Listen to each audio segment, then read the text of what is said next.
गाना। आज 20 सालों बाद रमेश अपनी दुल्हन नैना के साथ अपने गांव के अपने पुराने घर आता है।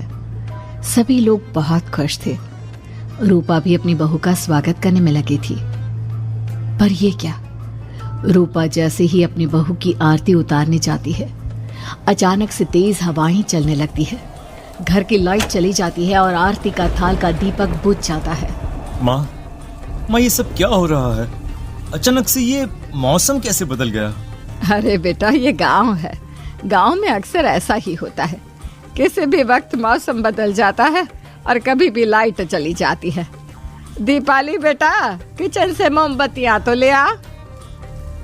रूपा के कहने पर दीपाली किचन में मोमबत्ती लेने जाती है।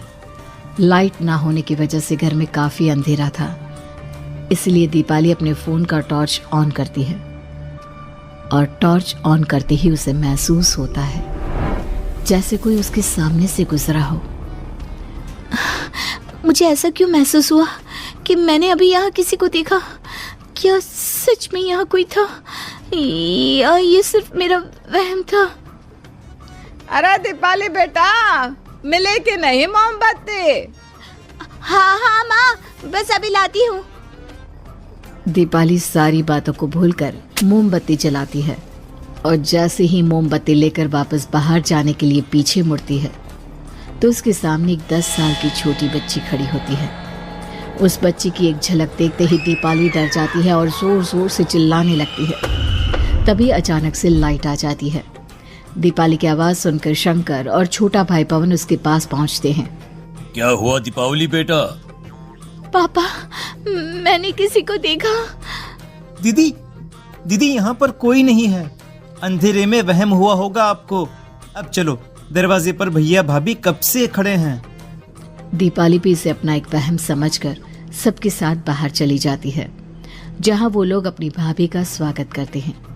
नैना अपने पैरों से कलश को गिराकर थाल में पैर रखती है और घर के अंदर जाती है। सब घर के अंदर चले जाते हैं। भाभी, मैं आपकी ननद नहीं, आपकी छोटी बहन और फ्रेंड की तरह हूँ।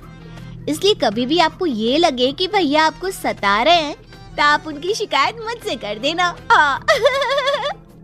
भाभी भैया की शिकायत करे या ना करे, पर मुझसे और माँ से तेरी शिकायत जरूर करेगी। सभी आपस में बैठकर हंसी मजाक कर रहे थे। नैना भी घूंघट किए अपने बिस्तर पर बैठी थी। वो सब आपस में बात कर ही रहे होते हैं कि तभी उन्हें एक अजीब डरावनी आवाज सुनाई देती है और कमरे की खिड़की अपने आप ही खुल जाती है। मुझे इसीलिए गांव पसंद नहीं। गांव में ऐसी ही डरावनी आवाजें आती हैं। मैंने तो सुना है गांव में बहुत सारे भूत भी होते हैं और इस मौसम को पता नहीं क्या हो रहा है। मुझे तो बहुत डर लग रहा है। मैं तो अपने कमरे में जा रही हूँ सोने। बाय भाभी, हम कल बात करेंगे। अब सब अपने कमरे में सोने चले जाते हैं। नैना अपने कमरे में बिल्कुल अकेली थी। कुछ देर बाद रमेश अपने कमरे में आता है और देखता है कि नैना खिड़की के पास खड़ी होकर बाहर की ओर एक टक नजरें लगाकर देख रही थी। क्या हुआ नैना? बाहर क्या देख रही हो? मैं बाहर का मौसम देख रही हूँ रमेश जी। इस मौसम को देखकर ऐसा लग रहा है जैसे आज कोई अपना बदला लेने के लिए आया है। तुम क्या बोल रही हो? मेरी कुछ समझ में नहीं आ रहा। और वैसे भी रात काफी हो चुकी है, अब हमें भी सो जाना चाहिए। चलो।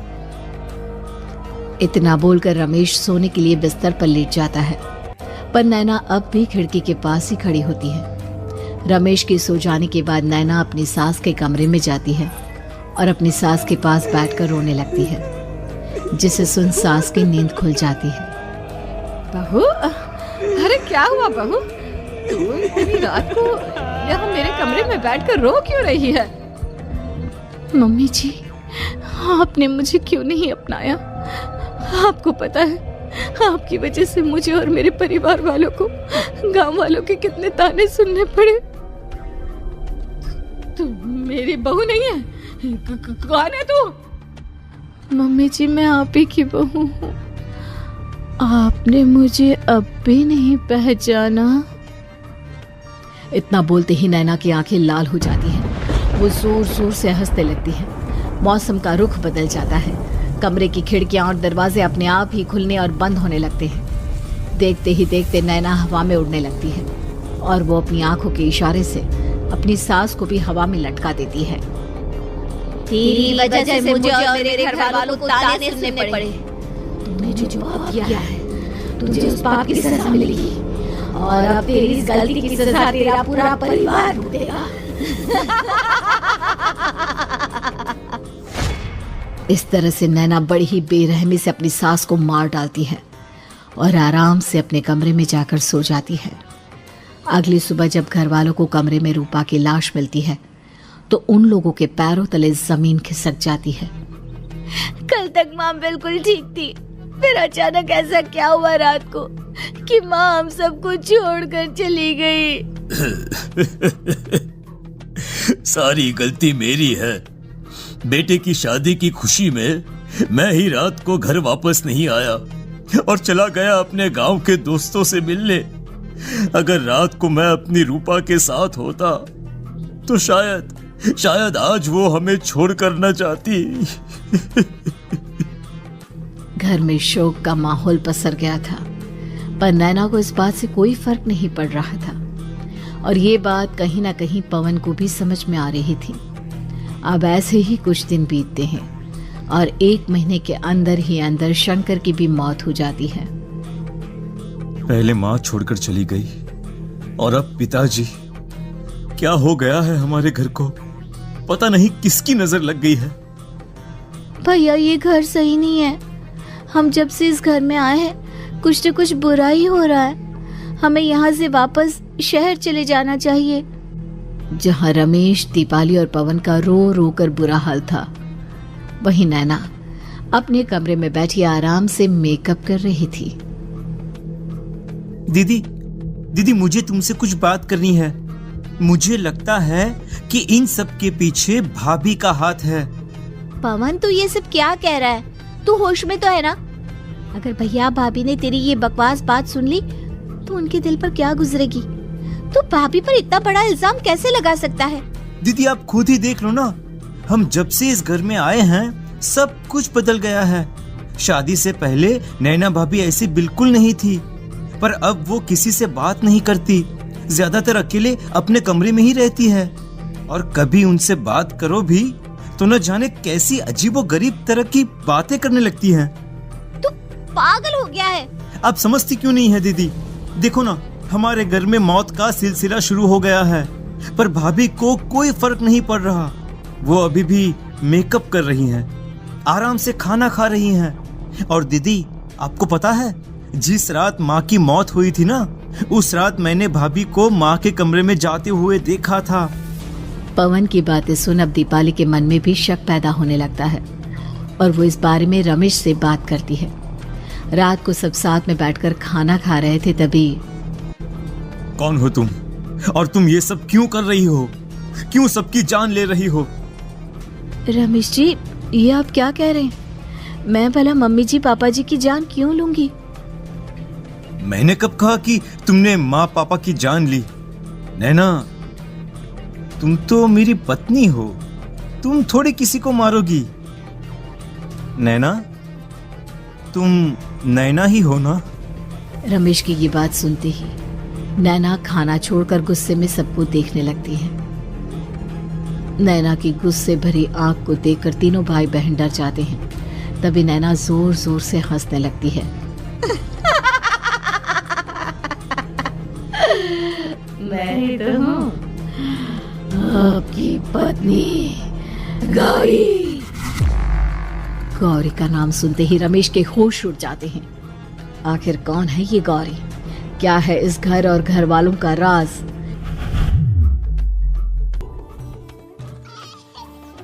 हमारे दोनों बच्चे एक साथ कितने अच्छे लग रहे हैं ना? हाँ, कितने अच्छे दोस्त हैं दोनों। बस बड़े होने के बाद भी इनकी ये दोस्ती बनी रहे तो बच्चे कितने खुश रहेंगे। मैं क्या सोच रहा था कि क्यों ना हम अपनी दोस्ती को रिश्तेदारी में बदल दें।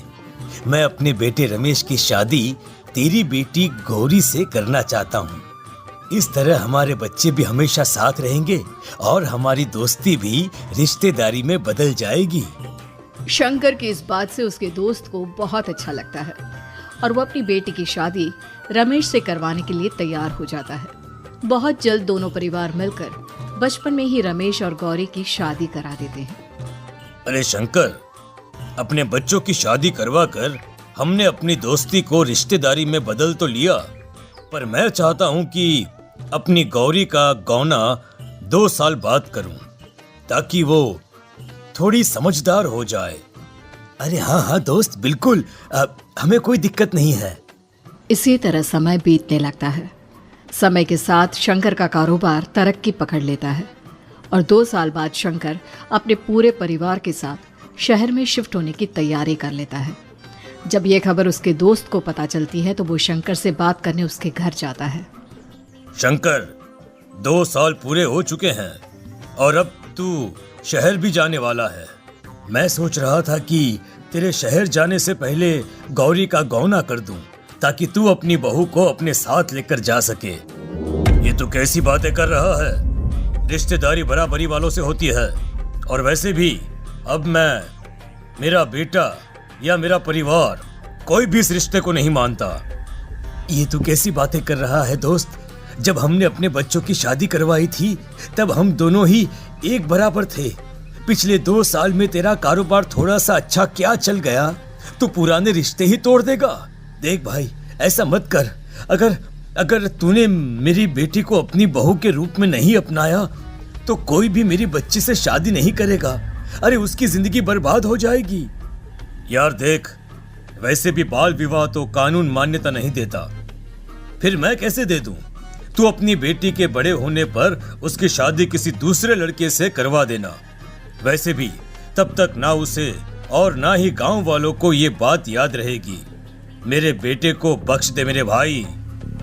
इस तरह से शंकर अपने दोस्त के परिवार और गौरी को गांव वालों के ताने सुनने और जिल्लत से भरी जिंदगी जीने के लिए छोड़ अपने परिवार वालों के साथ शहर चला जाता है।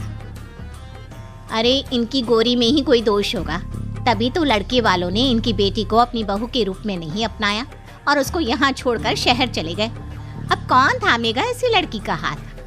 अरे पता नहीं कैसा आदमी है जो गांव वालों के इतने ताने सुनकर भी सर उठाकर गांव में चल रहा है। अरे अगर मेरी बेटी के साथ ऐसा हुआ होता ना तो मैं तो शर्म के मारे मर ही जाता। हाँ, दिन रात लोगों की नजरों में अपने लिए ग्रहण देख और सबके ताने सुन सुन अब गौरी के पिता हिम्मत हारने लगते हैं और एक रात गौरी के माता पिता खुदकुशी कर लेते हैं। ये सदमा गौरी भी सहन नहीं कर पाती और उसकी भी मृत्यु हो जाती है। तुम्हारे परिवार की वजह से हम लोगों ने अपनी इज्जत और जान गंवाई। इसका बदला तो तुम्हें चुकाना पड़ेगा, वो भी अपनी जान देकर। हंसते हुए अब नैना हवा में उड़ने लगती है। नैना अब पूरी तरह से बदल चुकी थी। गौरी की आत्मा उसके शरीर पर हावी हो चुकी थी। उसकी आंखें सफेद, पैर उल्टे, चेहरा काला और बाल बिखर गए थे। अब गौरी अपनी शैतानी शक्तियों से घर के हर कोने को अपने काबू में कर लेती है और सीधी दीवार पर जाकर चिपक जाती है। मुझे अपना बदला चाहिए। बदला लूंगी मैं तुम सबको खत्म कर दूंगी। गौरी इतनी तेज चिल्ला रही होती है कि उसकी आवाज से घर के सारे कांच टूट जाते हैं। सामान इधर उधर गिरने लगता है और ये सब देखकर तीनों भाई बहन के होश उड़ जाते हैं। बचाओ, भागो। उन तीनों को अपनी जान बचाने के लिए यहाँ से वहां भागता देख गौरी जोर जोर से हंसने लगती है। तभी दीपाली घर से बाहर निकलने लगती है, जिसे देख गौरी गुस्से में अपनी शक्तियों से तुरंत घर का दरवाजा बंद कर दीपाली को हवा में उड़ा देती है। बाहर भागेगी, मुझसे बचकर भागना चाहती है, कोई नहीं बचेगा, आज तुम सब मरने वाले हो।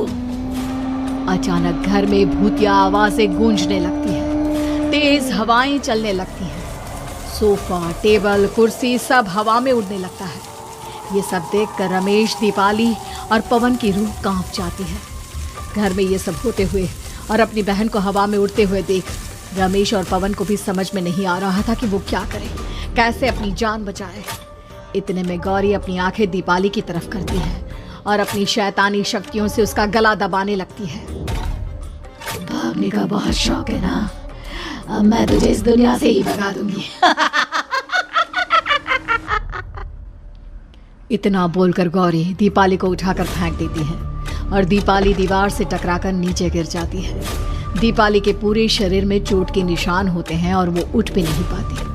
दोनों भाई भागते हुए अपनी बहन के पास जाते हैं।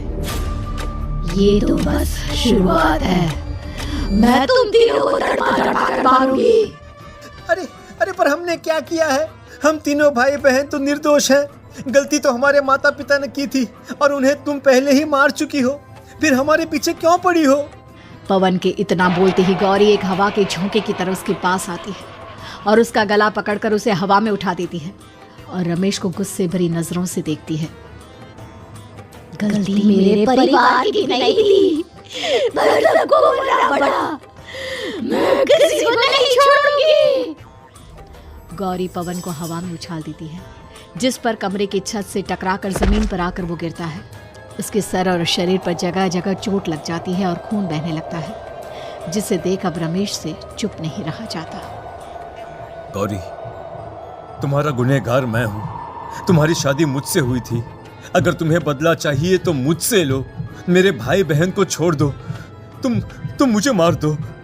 मरना तो सबको पड़ेगा। अरे पर इसमें उन दोनों की कोई गलती नहीं है। प्लीज, मैं मानता हूँ कि तुम और तुम्हारे परिवार के साथ जो कुछ भी हुआ वो गलत था, पर गौरी, मैं प्लीज मेरे भाई बहन को छोड़ दो। उन्हें तो इस बात के बारे में कुछ भी पता नहीं है। उनका इस सबसे कोई लेना देना नहीं है। तुम और तुम्हारा परिवार यही चाहता था ना कि मैं तुम्हें अपना लूं। उस समय मैं बच्चा था। मेरे पास इतनी समझ नहीं थी, पर आज मैं तुम्हें तुम्हारे इसी रूप में अपनाता हूँ। मेरे साथ जो करना है कर लो, बस मेरे भाई बहन की जान बख्श दो उनकी जान। रमेश की ये बात सुनकर गौरी का गुस्सा थोड़ा शांत होता है। ठीक है, मैं तुम्हारे भाई बहन को नहीं मारूंगी, पर तुम्हें मरना होगा और तुम्हारी आत्मा को मेरे साथ शादी करनी होगी। मुझे मंजूर है। अब रमेश गौरी के साथ छत पर जाता है और छत से नीचे कूद जाता है। रमेश के मरते ही गौरी उसकी आत्मा को अपने साथ ले जाती है और इस तरह से रमेश खुद मरकर अपने भाई बहन को बचा लेता है।